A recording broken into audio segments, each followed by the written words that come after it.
Hey there, young thinkers! Today, we're diving into a cool topic called the ad hominem fallacy. This might sound like a fancy term, but it's actually pretty simple to understand. It's all about focusing on the ball, not the player.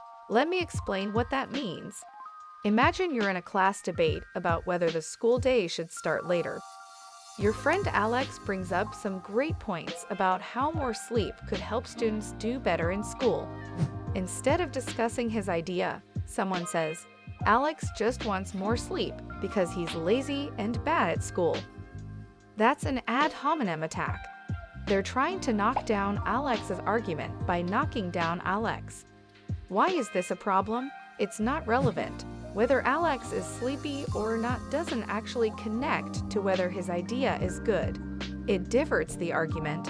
Instead of talking about the school start time, we're talking about Alex's habits. That's not the point of the debate.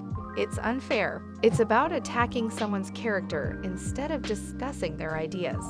Another example, let's say there's a discussion about reducing homework.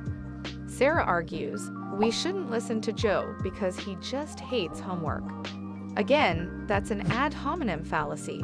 Sarah is attacking Joe's personal feelings about homework instead of the idea itself. Remember, in any debate, it's important to stick to the facts and address the actual arguments, not the person making them. This helps keep discussions fair and focused.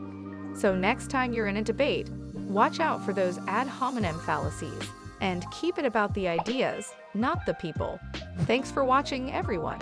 Keep questioning and learning, and see you next time for more fun explorations.